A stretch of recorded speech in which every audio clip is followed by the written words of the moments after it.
This session begins in 2 minutes, and we praise the Lord again for an opportunity to get in the Word. This is a portion of this that we have been talking much about in terms of helping churches become self-supporting by a spiritual marriage, I think, between godly businessmen and ministry leaders. So we believe that if God has given a man the ability and the gift to serve in the business world or in whatever projects that God may lay upon his heart, that ought to be channeled towards ministry. Yes, family, ministry, because the reason why God saved a man is so that man will glorify God with all that he has. And one of the ways that a man can do that is ensuring that the resources that God blesses him with is utilized properly for ministry purposes, so that local churches can become self-supporting, independent, indigenous churches that will plant others of like character. Amen? But Agunta has a passion for that. Man I've known a long time, as I said, over 20 years, probably we know each other. But God's brought us together again, and we thank God for his vision. He himself is a pastor and a businessman, so I think he's probably most qualified to deal with this subject. Pastor Agunta. Those of you on live stream, God bless you. Thanks for rejoining us. I appreciate your patience staying in the last 10 minutes of the break.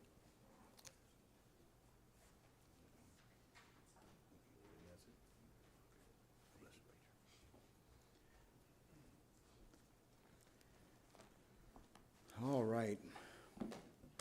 Brother Moore, thank you. Yeah. Wonderful. Could I start a little bit off topic? If you'd look with me to Philippians chapter 1. Philippians chapter 1, and I was kind of just thinking about this as Brother Moore was preaching there. Verse 15, it says, "Some indeed preach Christ even of envy and strife, and some also of goodwill. The one preach Christ of contention, not sincerely, supposing to add affliction to my bonds. But the other of love, knowing that I am set free for the defense of the gospel. What then," verse 18, "notwithstanding every way, whether in pretense or in truth, Christ is preached." Don't forget that part. Maybe you want to underline that if you like. And I therein do rejoice, yea, and will rejoice. Here's the next, this is the part that I like. "For I know that this," what? Christ being preached. "I know that this," Christ being preached, "shall turn to my salvation." Now, obviously, we're not talking about him being saved because we know he's saved. So, what I believe he's saying here, he says, listen, if Christ is preached, whether in pretense, whether the guy is trying to hurt me or whether he's not trying to hurt me, if Christ is preached, if I live the difference that Christ makes in me, eventually the message that is being preached of Christ is going to match what I'm living. It'll turn to my salvation. So let them say whatever they want to say. Yeah. Just let them say it. They're going to say it anyways. And whatever. I mean, let's not get too bogged down about the naysayers. And honestly, if you don't have a naysayer, whatever. Let's just be sure our attitude's right. Let's make sure that I'm not trying to poke somebody in the eye. That my attitude's right. And if they're saying something, tip my hat. You know, if Christ is being preached, I just want my attitude to be proper. And anyway, let's look at some of this. Boy, am I ever torn. That message this morning was just really good, and my mind is going everywhere, you know, and that's a dangerous thing to happen to me. But I'd like to look at some principles of autonomy, if I could. And although this is the theme of building a self-supporting ministry, Lord willing, tomorrow morning, we'll be looking at more of the Bible verses that are attached to some of this.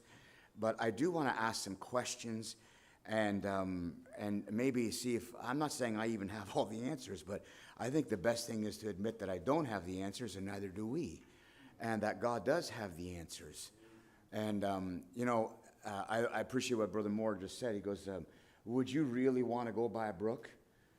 Now, out of your own brain, you don't. You don't really want to have a dirty, rotten bird feed you your lunch. And it's not something that you really cared for. But the difference there is that God told him to. Remember, faith comes by hearing, and hearing by the word.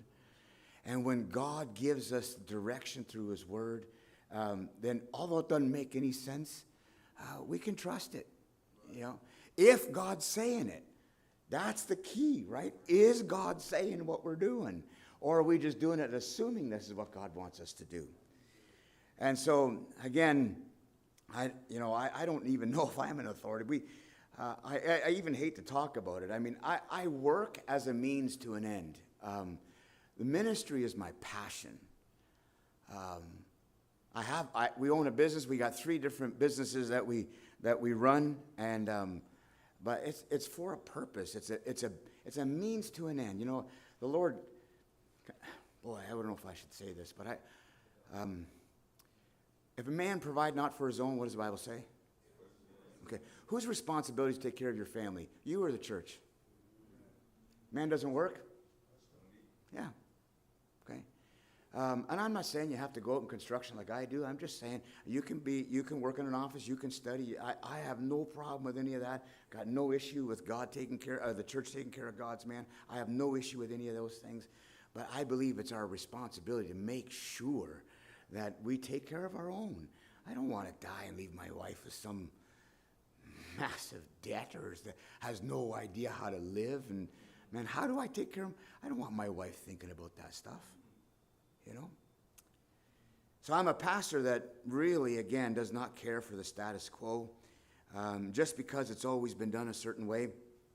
And my hope and prayer is that maybe something that is said over these next couple sessions here in dealing with this subject will desire some dialogue in the how to establish autonomous churches here in the Caribbean. I'm not saying that my answer is the only way.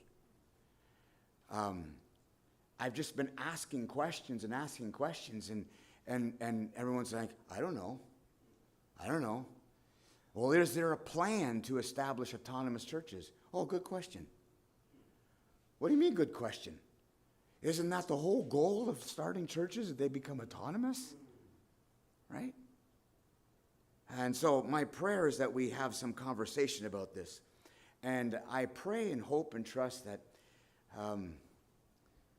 that we have some discernment. And you ever met a guy who's as brilliant as can be? I mean, you say, man, I wish I had those brains. And then you look at him in his common day, everyday life, and you see him as dumb as dirt. You say, how in the world can a guy so brilliant not know how to pay his power bill? He just seems to be as dumb as dirt. And it's okay if we all have strengths in different areas. As a matter of fact, I hope we do. This is going to take a team of people.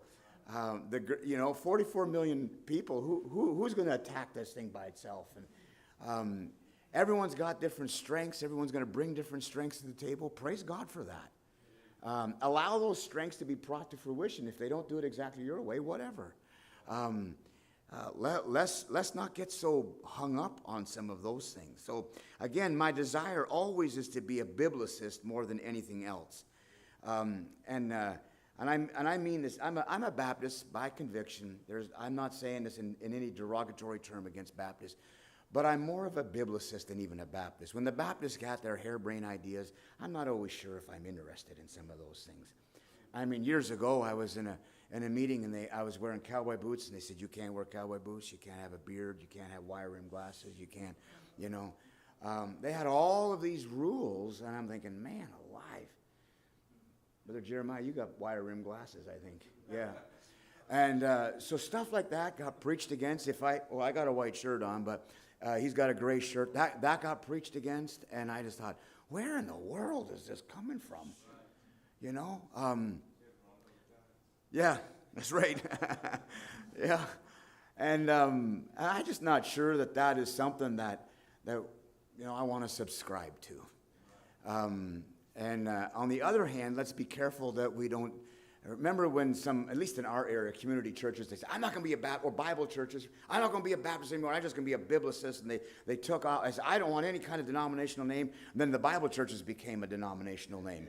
And then said, well, we're going to be community churches. And community churches became, denominational names. So sometimes by us separating, we grow up as kids and we say, I'm never going to be like my dad. I'm going to make sure I don't do any of the same stupid things my dad did. And then we do our own stupid things.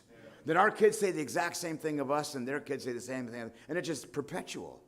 And I think sometimes, when we're looking at the byproduct of Christianity, and we make that our goal, we completely mess things up. We just completely get sidetracked, and we're making goals our priority instead of the Lord himself. One of the things that I believe we need to look at, has just been alluded to here this morning, could we be honest as to what we're actually building? Can we be honest with what we're actually building?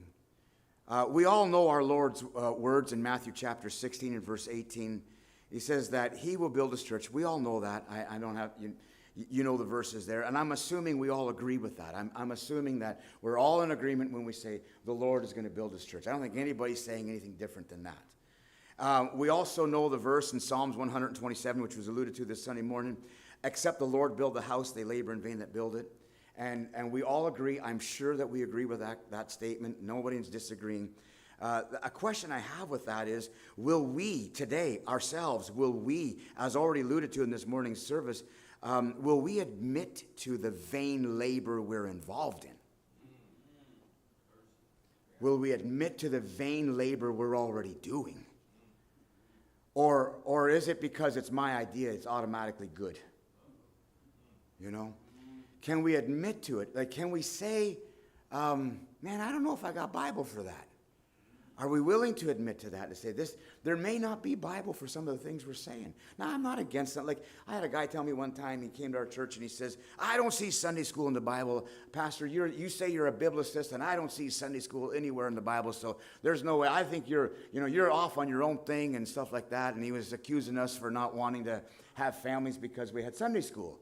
And I don't know how this came to my mind, but I said, I don't see toilets in the Bible, but I think they're a pretty good idea. We start straining at some of the craziest things.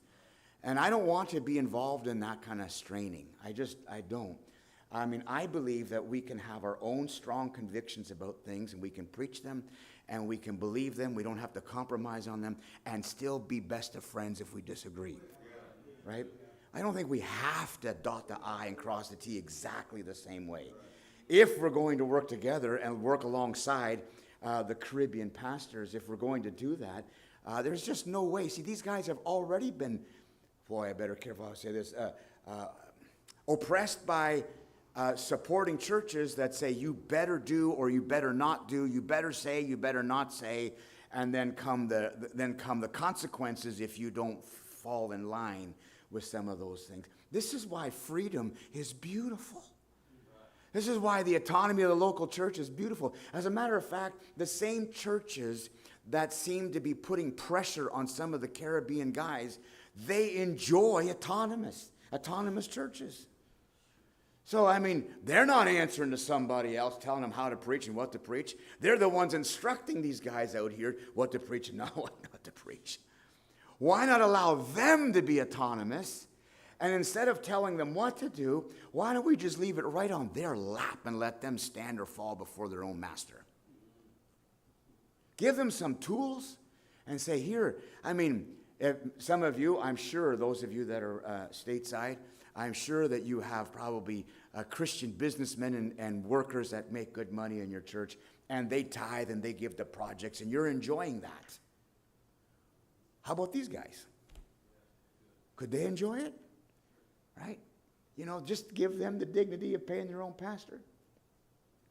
I think that's a great idea, but we got to admit that of the vain labor we're involved in. Sometimes our own intentions we think are just biblical, just because they're our intention. I'm going to assume something here, that everyone here is probably pro-local church. I'm assuming that that would be the truth. In fact, in Christ for the Caribbean board, our stated position on our website says, we believe in the indigenous church. Okay? And I agree with that. Would we agree that this means far more than just having a national pastor on North American support in an island? Is it more than just a national pastor on North American support in one of the islands? I think we would agree that when Paul started the new churches, that he ordained elders in every city, Acts 14:23, that he did not seek the permission of either Jerusalem or Antioch. I'm pretty sure that we would agree all on that. I think we would agree that when, in Revelations chapter 2 and 3, when the Lord is addressing the 7 different churches there, that they were addressed as individual different churches, that they weren't all clumped into one. Again, I'm not going to try to approve the autonomy of the local church, because I think that we probably already agree with that. And I do not want to disparage any mission work that has gone on or is going on in any country, for without mission work, there wouldn't have been a chance. I'm not going to say this in every island, because I don't know that in every island, but some of the islands that I know some of these preachers are saying, thank God the missionary came. I was on my roadway to hell without him. Right? But as Brother Moore was just saying, at some point, what's the next step? What's the next step? We're going to wean off the suckling child. Okay? When does that happen in churches? Right? I was in Brother Filbert's church back in May, and I had said this comment, and I believe it's a truth, and excuse me if you don't like the terminology, but I said that I noticed a couple things when I was in St. Lucia last time. I says, here's one of the things I learned. I says that we as North Americans, we don't mind, actually we enjoy being a sugar daddy. Somehow it kind of makes us feel important. Somehow it feels like it soothes our conscience that we're doing something in the island, and it allows us to feel like we have some kind of control. Our fingers are out there in the islands or whatever it may be. Second thing I saw, and I say this with respect to everybody here, I said to the church there, second problem is you like having a sugar daddy. That way it relieves you of all responsibilities. I don't know. I just write prayer letters and they give me, and I don't know.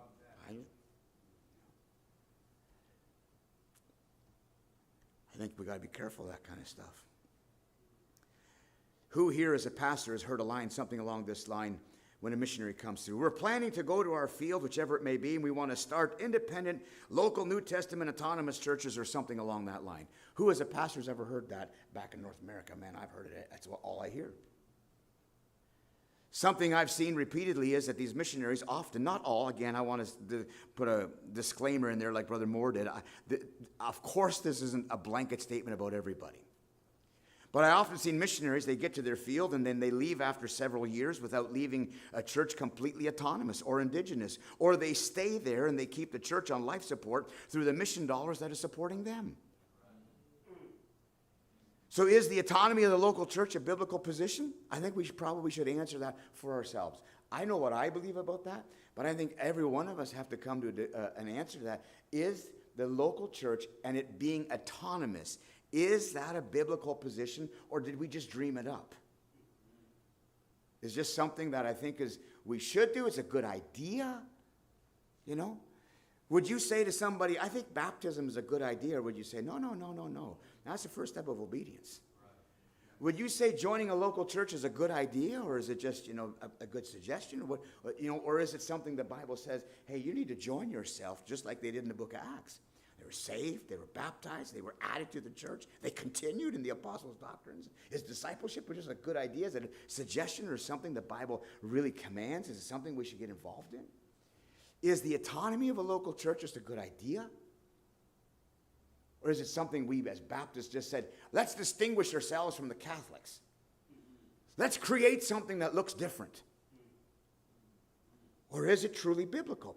If it is biblical, if you would come, and I'm not going to tell you what you need to say about that, but if this is biblical, then has it been a priority? Come on, island guys. has it been a priority right here in the islands? If it's biblical, has it been a priority?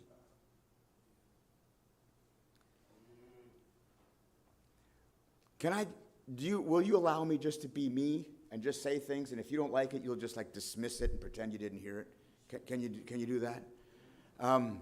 Let me ask this kind of question. Have we created an addiction program or an addiction to money? Where we have just funneled honey into the islands, and now we can't wean them off the honey. Is that true? North Americans, have we done it? It's a lot easier. Just pay the guy. I don't have to go to the island. We don't have to train anybody. We don't have to talk about anything. We don't have to sit there. Brother Philbert, what were we talking about? The mindset has to change. They're brought over into the islands as slaves, and somehow in this mindset they're saying, well, maybe we should just stay slaves. Who told you you're a slave? Who told you that? Man, you're a joint heir with Jesus Christ. You're not second rate to any white man. You're not second rate to North America. You're a child of God, joint heirs with Jesus Christ. Get that mentality out of your head that you somehow seem to need to be a slave. You're not a slave. Man, just embrace what God has for you. When I said last night I believe this is fertile soil, I am convinced of it, to be honest with you. Man, I look at North America, Brother Moore was just saying, I look at North America, Canada's just as, it's worse. I mean, I look at what we're doing, I think, this is nuts. I come out here, and the fact that you've got every single religion under the sun that is propping up itself, that proves how fertile the soil actually is. Man, you get yourself a nice, plush garden. How many weeds come up in that thing? Yeah. How much work is it to make sure the weeds get out? That shows how fertile you guys are. I don't even think you know how fertile this is. I don't even think you know the gift that is right inside your hand.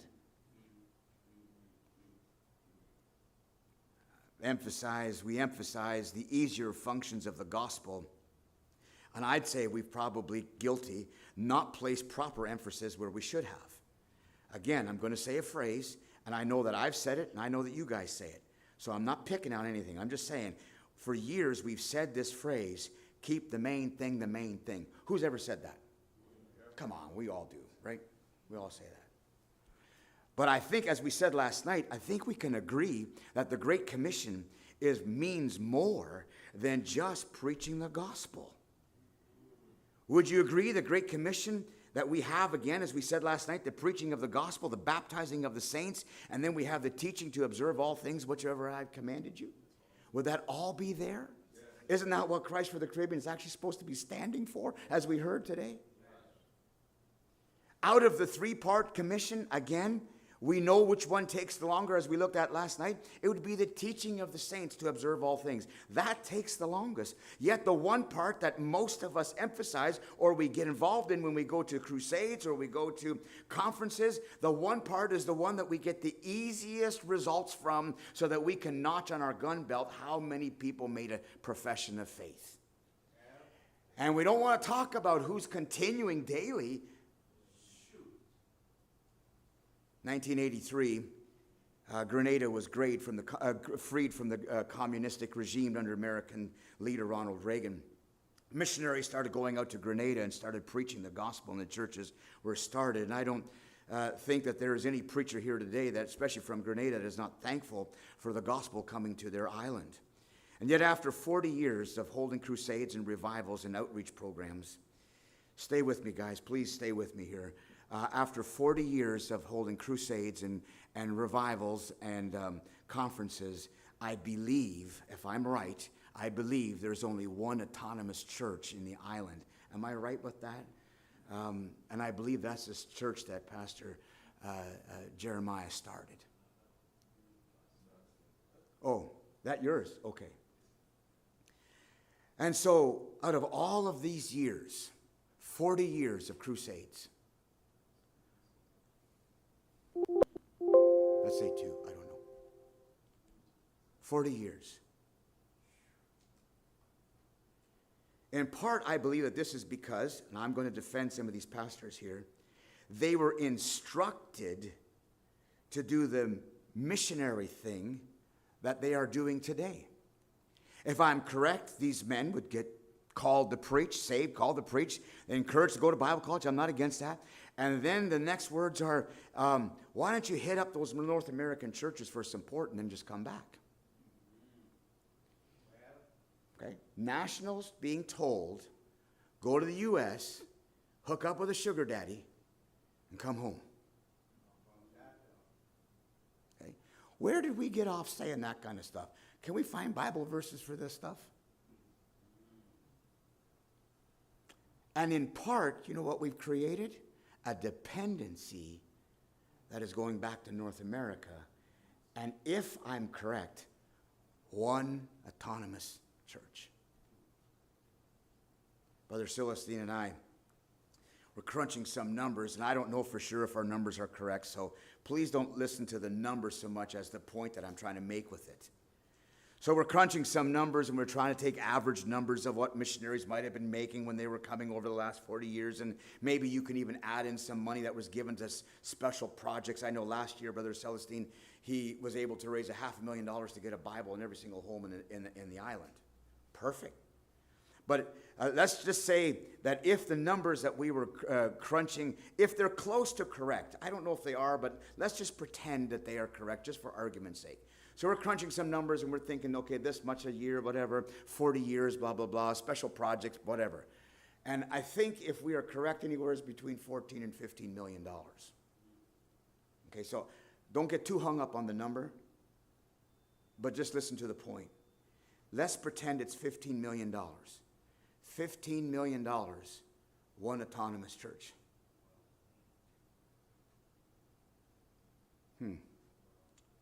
So what's the plan going forward? Another 40 years, another 15 million, and one more church? Is that the plan? That's the plan we're so desperately trying to protect. We don't want to change anything.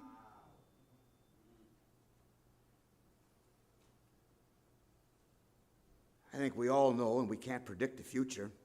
We can't do anything about the past. We just heard that this morning from Brother Moore. Can't do a single thing about the past. It's gone.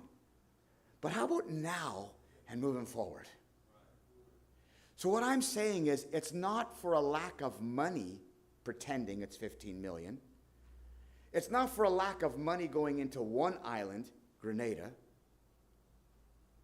So the 15 million went, let's pretend it is.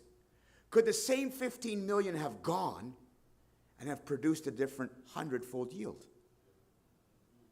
Could that be possible? Since we're already sending the money, it's not the issue of, oh, I don't want to send any money. You're already doing it.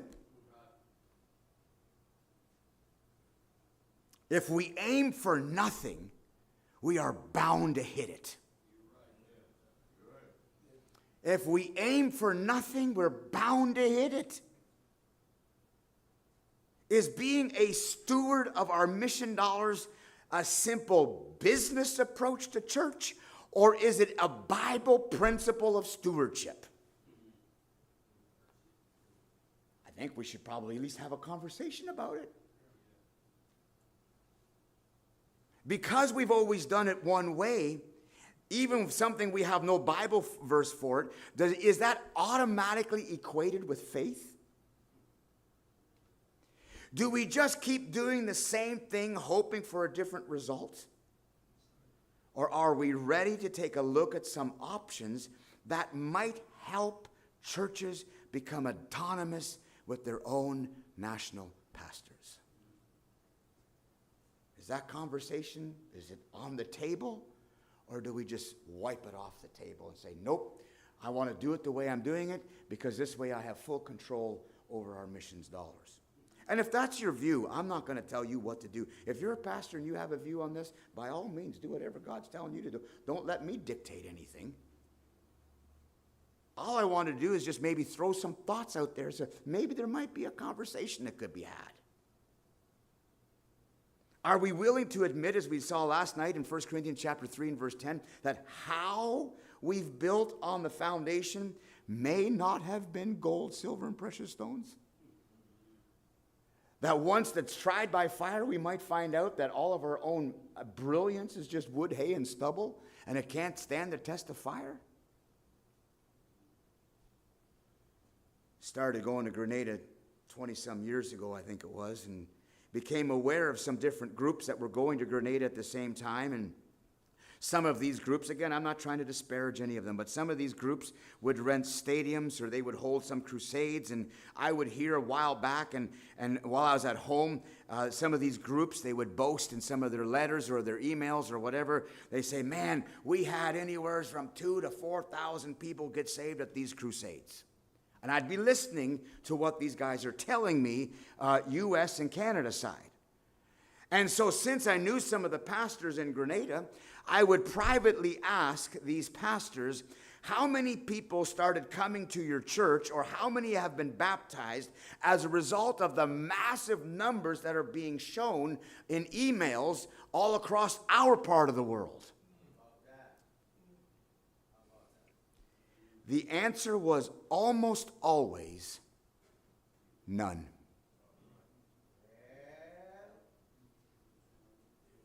None. Does anyone see this as a lopsided approach to the Great Commission, or am I the only one that sees that as a lopsided approach? Often the thousands that were being claimed as professions, now please don't take me wrong here, but they were also many times the same ones that made a profession at the Seventh-day Adventist crusade the month before, or the Charismatic crusade the month before that. They're just jumping from crusade to crusade, and they're giving all these Americans the thrill of counting them as one of their numbers with their hand out to say, if I do your religion, what do I get from it? And we're walking around back home. Man, you should have been there. I was preaching like a firestorm, and man, people were bawling their eyes out, and man, they're all down at the altars. You know what I think sometimes why we like altars? I wonder if we just don't want them worshiping us. Come and bow down to my wonderful preaching, Brother Dennis.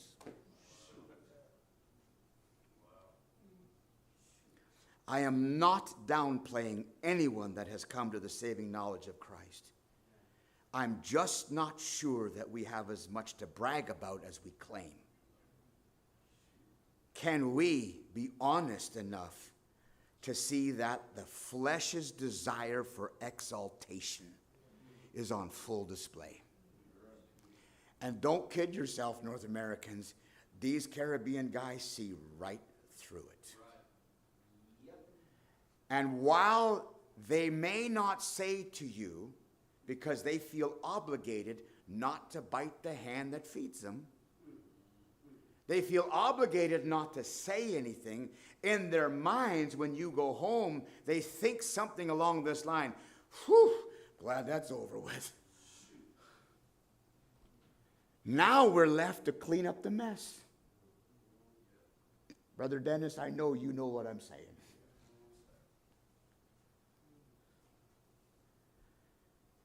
I'm grateful, and I believe that every Grenadian or Caribbean pastor is grateful for all the help that they have received, and that the gospel has come to them through these missionaries. My point is this: is an autonomous, indigenous, local church still an important doctrine to us?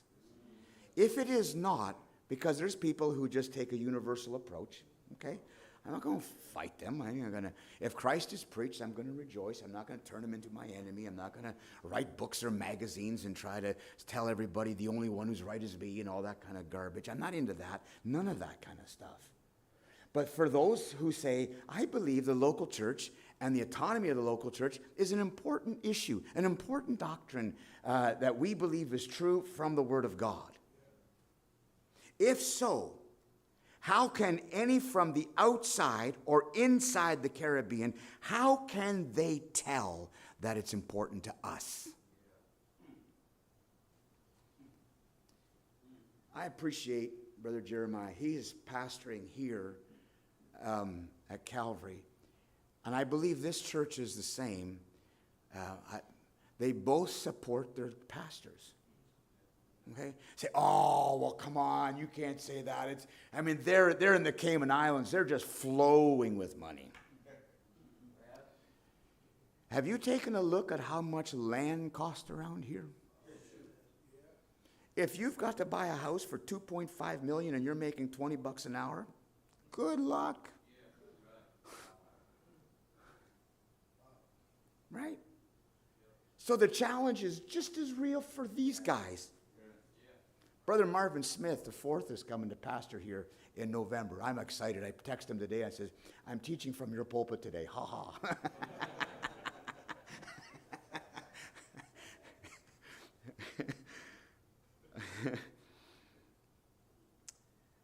What's the plan going forward?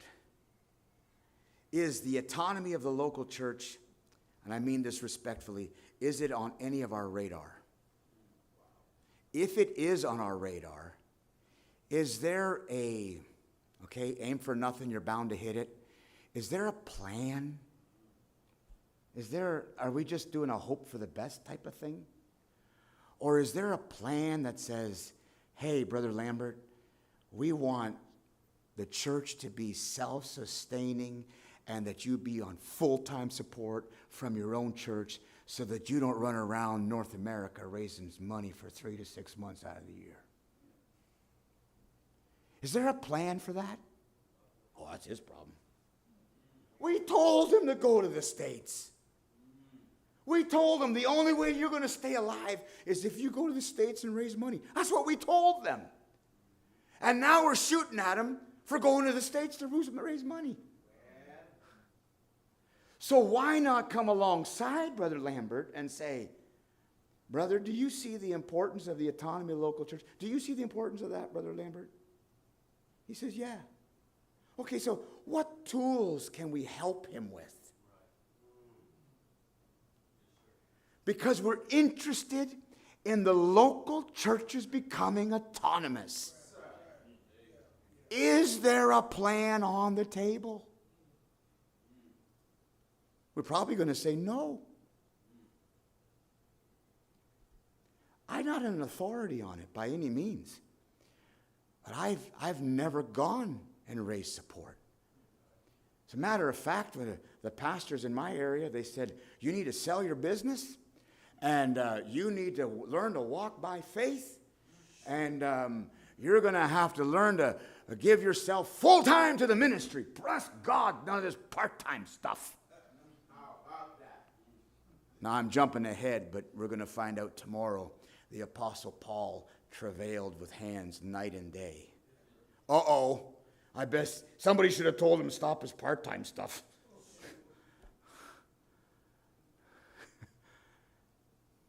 It's foolish talk.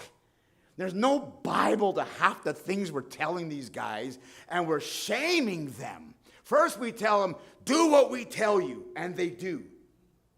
Then we shame them for doing it. Is there a plan that we can talk about? You don't have to do it my way. I don't care. My goal is not that anybody in the Caribbean does what I did. I don't care if you don't. As a matter of fact, if you do what I do, it's going to require a lot of hours. You have to put in the time. But can I throw something? Again, I'm jumping out ahead here. But can I throw something out? Brother Lambert, do you mind if I use you as an example? Are you okay with this? Instead of having him go 3 to 6 months out, could we jump in over there in Grenada and say, I don't want you going out for 3 to 6 months. We're going to come in here and we're going to see how can we help you. Maybe Brother Lambert says to me, he goes, I have no idea how to run a business. I know Brother Lou knows how to run a business. He's done it for the first years of his life in ministry. He's no stranger to what I'm talking about. And we go over and say, Brother Lambert, if you don't want to run a business, Brother Filbert says, I don't want to run a business. I have no idea what I'm doing. But maybe Brother Lambert's got 4, 5, 6, 5, 10, I don't know how many men that are already faithful to tithing, that are already givers, and maybe they got a little business. You know what I saw? You know what I saw here, your place? Your place, first day we were here.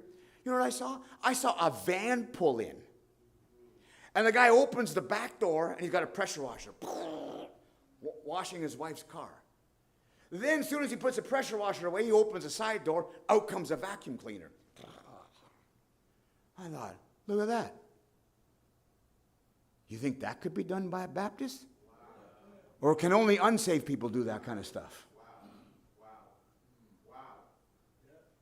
How much does it cost to get that guy set up? And now all of a sudden he's making money, and he says to the preacher, Pastor Jeremiah, if you help me with this, I will sign what you want me to sign. I want you to hold me accountable. I want you to put me on the line. But I promise you that if all of a sudden this wage increases and doubles and triples and quadruples, I promise you, what's that company coming to St. Lucia? They want to give 30% of their profits to the church. Can that happen on small scales right across the island? All of a sudden, people are breeding rabbits in Grenada because it's a delicacy. They're breeding goats like Brother Celestine has done many years. And all of a sudden, they're selling it and they're making money and they're able to give to the church. And they're able to tithe. They're able to give to missions. All of a sudden, they're taking care of their own pastor. Oh, no, we don't want that. We want to soothe our conscience and we'll be your sugar daddy. Just come to daddy. Come to daddy. And with coming to daddy, leave my fingers in your church.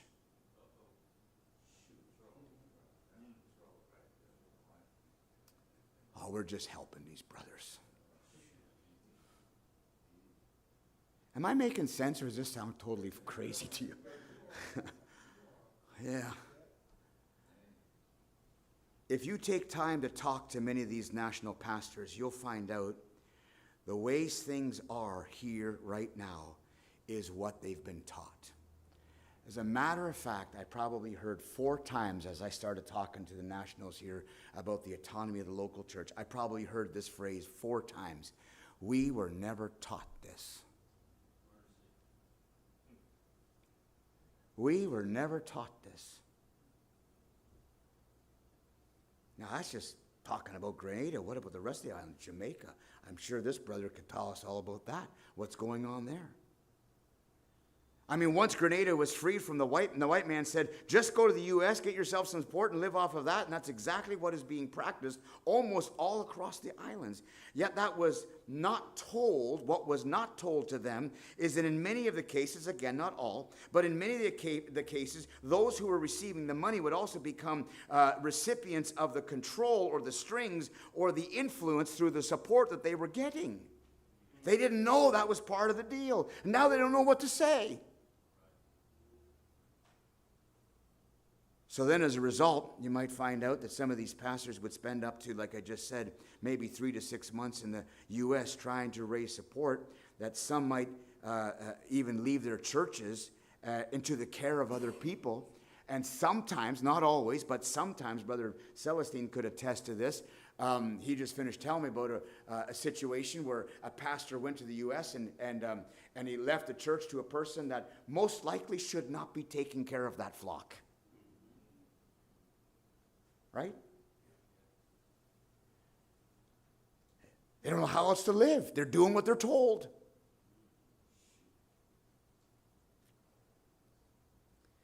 You see, I'm a local church man, and I believe that if we are hindering or preventing a local church from becoming autonomous, I believe that we are purposely thwarting God's design.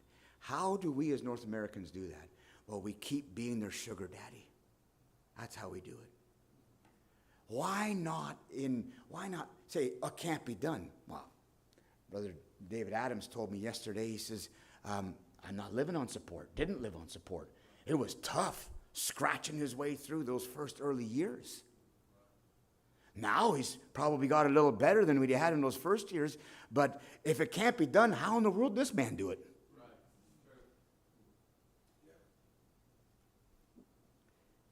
We've convinced a couple of generations that living off support is a better autonomy better than the autonomy of the local church?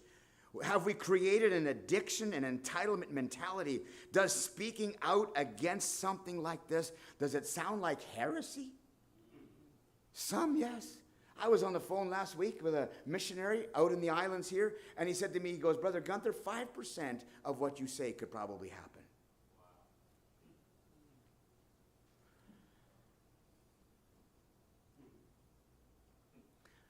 I am not of the group that feels that the missionary coming into the island is of a superior breed. I am not of that persuasion. If some training needs to take place, and it does, mindsets have to change. Brother Filbert, am I telling the truth? Mindsets have to change. But don't let the changing of the mindset build arrogance in us that we're superior. If we're superior, then lower yourself, get into these islands and say, can I help you, my brother?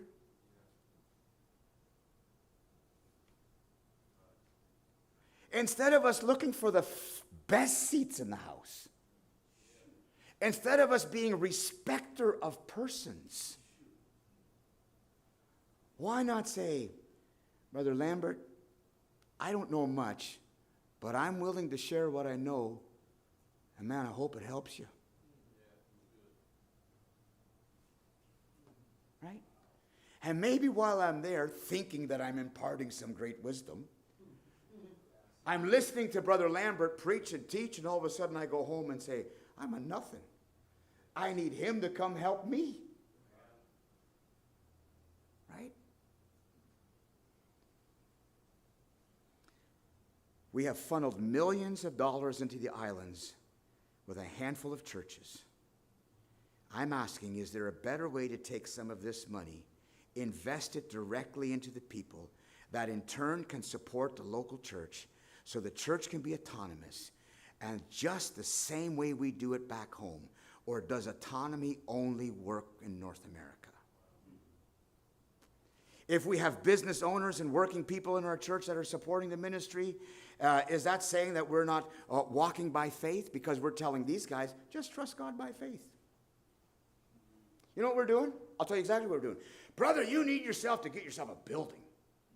Man, you need a building. Here, let us help you.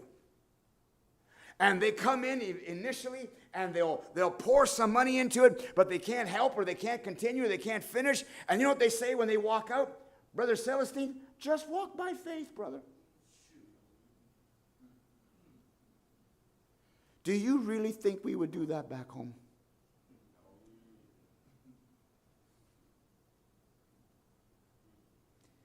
I've heard it said over and over that this will never, never work. Starting businesses in the Caribbean is never going to work. Well, if that's your starting point, then you are exactly right.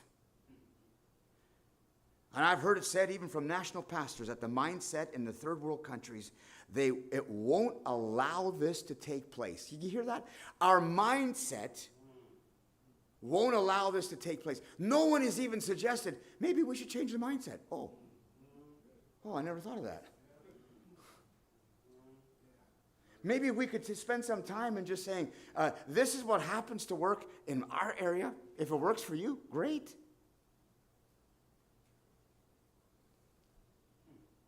So instead of getting involved in changing the mindset, we just leave it the way things is. I believe this is why the very first steps that needs to take place in helping our churches here to become autonomous is that we need to get involved in that step. Help them with the mindset first. Is the autonomy of the local church truly important, or do we just keep the status quo? When I've traveled the islands, I've noticed that the nationals, I'm going to say this in connection with something else. I've heard people say things like this. Nationals can't do it. Nationals can't do it. First of all, I think that's a very degrading statement. Nationals can't do it. Nationals can't do it. Nationals can't do it.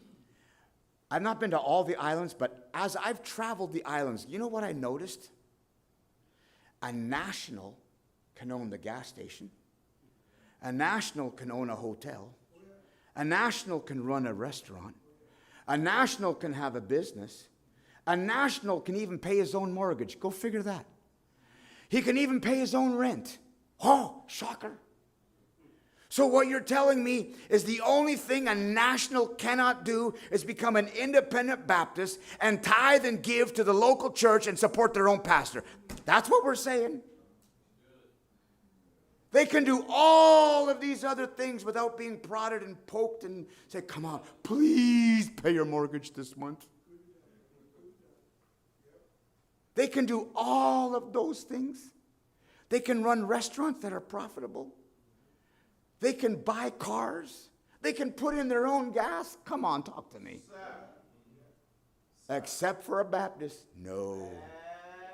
No, he can't do that. Nationals, no, they won't be able to run a business. No. Just leave that to the lost. The devil guides them better than God can.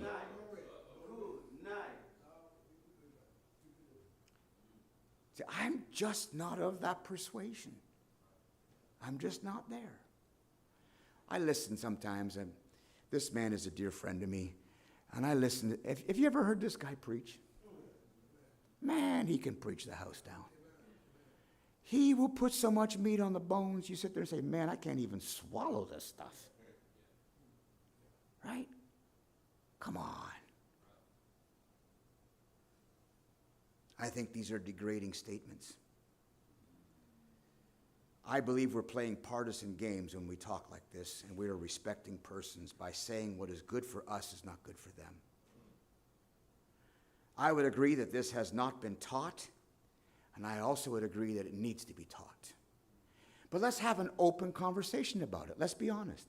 You know what I wish sometimes? I wish that all of our island guys would say exactly what they think. I would. I want to hear it. I talk to them. They tell me things that they don't feel they can say to some people. Why not? Why can't they come to a meeting like this and get behind the pulpit and say, you know what? You North Americans, you really tick us off a lot of times. You can say it. Have you ever heard that guy talk? He says anything. If he can storm his prime minister's office, surely he can get behind the pulpit here and say things what he wants to say. Right? Why not? Can we not have some open dialogue to say, and we come up with this brilliant idea, and some of these guys say, you know, that might work in Canada, but that's a no-show here. Oh, okay. What is a go? What does work? I don't know your island. I don't know how it's going. I don't know how it's working. I'm just saying, let's get involved in this fertile soil and let's not be satisfied with a 30% crop. It's the responsibility of the local church to take care of their pastor. They should not be farming it out to North American churches and that are abdicating their own responsibility. For years, I've said that we should give aid only to the level of sustainability. I still agree with that. We give aid to the level of sustainability. I agree with that. But here's the next thought I'd like to add to it. Can we raise the level of sustainability? Yeah. So we raise the level of sustainability, and all of a sudden they don't even want our aid. They say, hey guys, would you mind going to Africa? You mind going somewhere else? As a matter of fact, you might need it at home. You guys are a mess.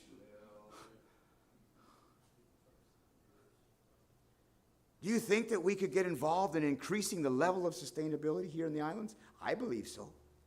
If we're going to come to the islands and tell the pastors that the fish that we're going to give you, it's a lot better than the fish you were getting over there. That mission board over there, they're giving you fish this size. We're here to give you a fish this size. The second you give a fish this size, you have raised the level of dependency to this size. I'm saying don't give any fish. Sorry, guys. I asked Brother Filbert this yesterday. I says, you need a roof on your place. Right? I know he does. I know he's got some needs there. I thought to myself, and I asked him this question just to see what he'd say. I say, let's pretend the cost is $100,000 to finish up what he's got to do. If we just go over there and put a roof on it, and do what he's got to do, say it's $100,000. I said, Brother Filbert, would you rather the roof, or would you rather $100,000 distributed among your highest performers that are already working, and let them invest that money, turn it into $500,000, and put your own roof on? But it makes us feel good. Oh, I did a missions trip. I was down in St. Lucia, put a roof on of his poor preacher. He can't even handle it.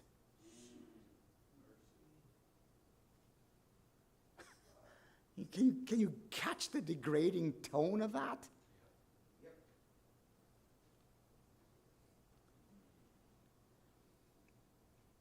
Does the Bible not tell us to commit it to faithful men who shall be able to teach others also?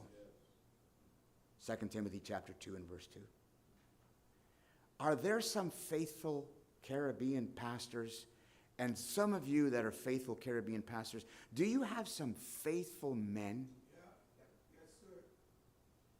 that we could come alongside of and commit to faithful men who will teach their boys how to start a business, who will all of a sudden turn this thing into a who knows what?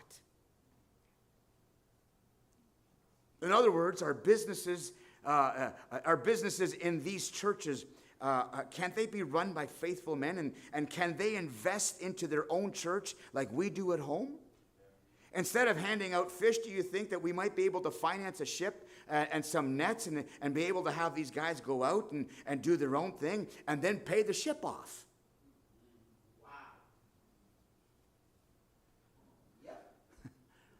If we are asking them to live like we live in North America, is that a lack of faith? Or would it require greater faith?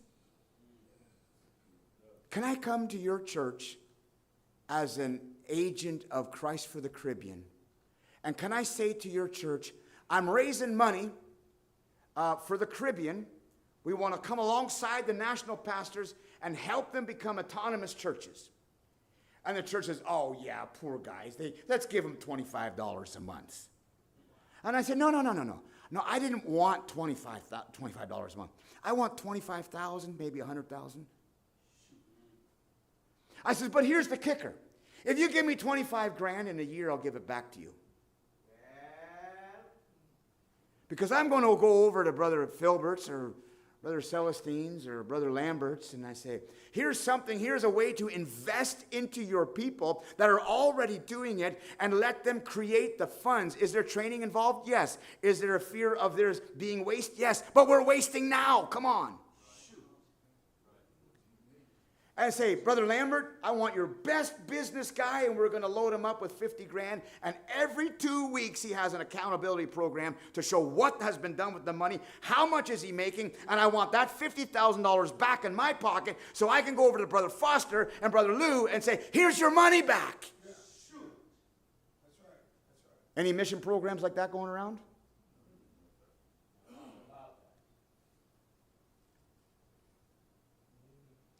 But we tell them, this will never work.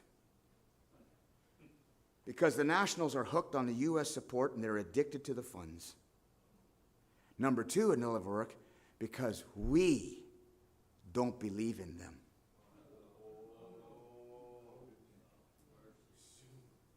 We don't believe in them. If we start training and believing that they have as much ability as we do you think things could change? Brother Moore, we can't do anything about yesterday. You just said that, right? But we got a future in front. So conferences cost what, $20,000, $25,000? We do 4 a year, there's $100,000. And we say we can't give $100,000 to get these churches to become autonomous. I'd rather spend $100,000 to hear myself preach. Thank you very much. Am I telling the truth, Doc? Yeah. Is that the way we want to go? It's not that we're afraid of the money, but we just want it for our own glory.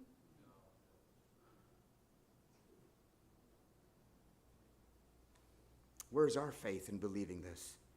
Or could it be that we've enjoyed being the sugar daddy for so long that we don't want to give it up anymore? And we need their worship. We need to come to the islands and they say, oh, good to see you, Brother Gunther. Oh, how much we appreciate you. And then when I leave, they say, man, what mess did he just make for us? Huh? Come on, guys, be honest. Be honest. Say, I'm thankful that you want to come to our island and be a help, but what you've been doing isn't helping. Making it 10 times harder for us. If we say that it'll never work, is there a different plan? If you think my idea is absolutely ludicrous and it has all sorts of holes in it, it'll never float, okay, I accept it. What's your plan? What was the plan? I failed to read it somewhere.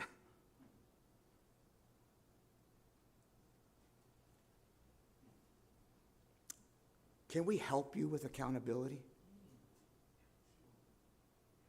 We got a man sitting right here who was working for Doug Fisher for 20 years. Man, I've learned to notice how great an organizer and a great a mind. Don't let him fool you. He's laughing and joking, you know. He's goofing off. And the whole time, Brother Cheney's laughing and goofing off. He's reading the situation. He can see it. Think we could maybe have him help some of you pastors and say, hey, could you come down and spend a week or two with us? Yeah. Could you help us in this leadership stuff? Can we find some biblical principles that emphasizing the giving of fish is better than teaching them to fish?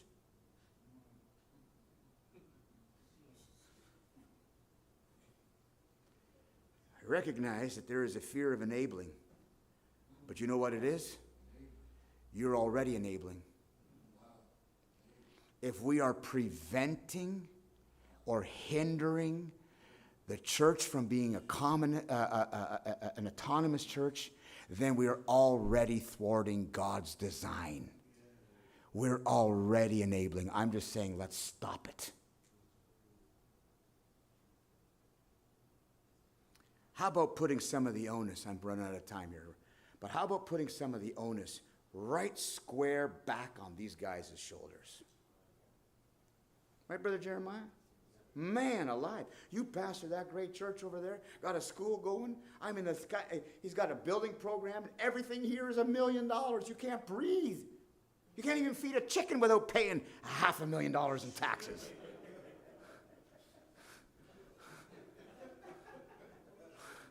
Man, it's a tough place.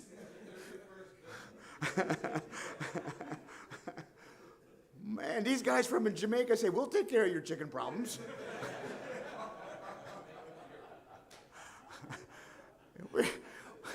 You don't even have to pay us, we'll just take them. They figure around the 3rd or 4th generation, they'll be good chickens. The sins will have been... If I coach my son to go out and start a family and he depends on me or multiple families to pay his groceries, his rent, his car note, his school bill, am I not hindering and preventing my son from becoming an autonomous family? If it's true with my son, is it true in church? Or do we got a different set of rules there?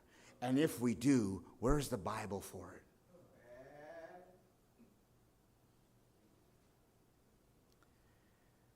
I want to come alongside my son every once in a while as I see them working out there, and I say, hey, boy, looks like you need a new car. Let me help you out.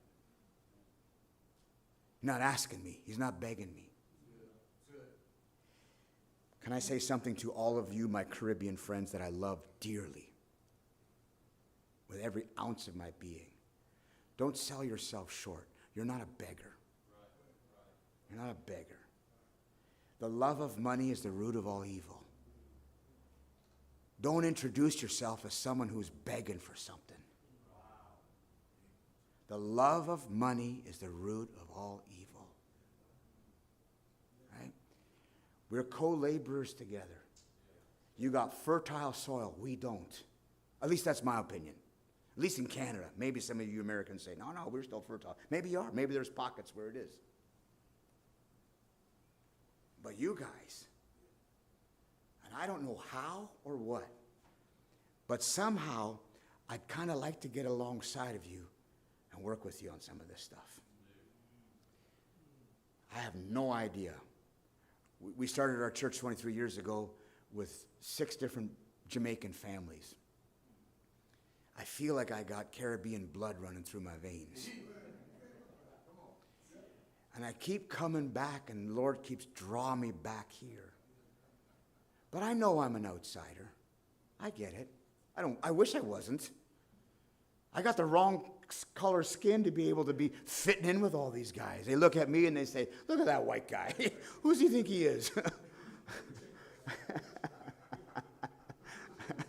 Yeah, he's going to burn me. I guess I'll leave the rest for tomorrow. But I'm going to deal with some Bible verses tomorrow. This is where it gets a little hard, okay? All I wanted was hopefully maybe get us thinking outside the box a little bit today. But tomorrow morning I want to put some Bible verses to this. And it gets a little hard. It gets a little hard for us. Because we might have to say, what did you say? We might even be getting lazy. Maybe is that what we said? Yeah. Have we been that? Have we been that? Both sides of this conversation? Both sides. And so maybe we can talk about some of that stuff. And if after tomorrow, if you think I'm nuts, I'm jumping on a plane on Friday, that's okay. Okay? But if any of this stuff interests you, I'll jump on a plane back, see if I can help you. I don't know much, but whatever I know, I'm willing to help. Willing to help. I know Brother Lou knows how to run a business. I know he's an extremely good organizer. Him and Brother Cheney. Very articulate. I kind of get jealous of their ability to be articulate. I love it. I'm saying, why not use it? Why not use it? He's got strengths and gifts. And Brother Adrian Moore gets up here and expounds a passage. Use it. Use it. Whatever we can do to come alongside and be co-laborers together with Christ. The emphasis, again, always has to be the Lord. But God's not a God of disorder. Right? He's not a God of disorder. And if the autonomy of the local church is real, and if it's important, can we have a conversation about it? I hope and pray we can. Lord, thank you for this day. I pray that you will work in all of our hearts, and pray that you'd be with the preachers this evening, looking forward to hearing what you have for us today. And I pray that you would be, I think it's Brother Lou and whoever it is, I'm not sure, maybe it's Brother Lambert. I think they're preaching tonight. But you give them clarity of thought. Would you give them unction? Lord, would you give them exactly what we need to hear so we would be better fitted servants for you. In Jesus' name. I love you. Amen.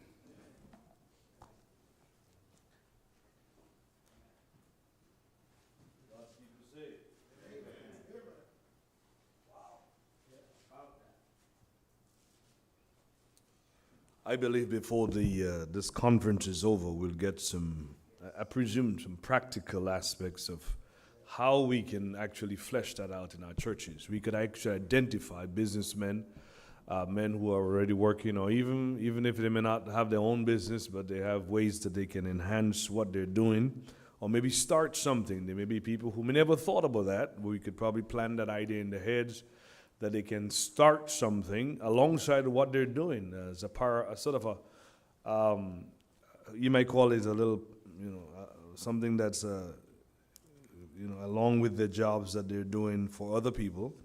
Or they may wish to go out on their own and do stuff. Sometimes people get that idea that I have to be working for somebody the rest of my life. It doesn't have to be that way. God can place something in your heart, that God can use that. People nowadays, there's so many aspects, so many areas that you can actually work. There's a lot of areas in the tech world, on the internet. People can sit home and have a side issue there. They have their jobs and they have issues that they can use They can make modules and sell them online. They can make teaching packages. And just a million things you can think about. So we could probably have a time, brother, when we could ask some questions as you are an experienced businessman, how you've been working these businesses, a great man of God. I think, are we still on live stream? We are. We off live stream. Thank you. Okay. We can turn it down. Thank you. Those of you who've been watching, we appreciate you doing that. Thank you so much. Please return next day. We start tomorrow again at 9:30. We'll be here for the next session, and then Brother Gunter will have a second session at around the same time. So thank you again for watching us. We do trust the Lord will continue to bless as we look forward to the evening service. Yes, tonight. Tonight again, the live stream turns on at 7.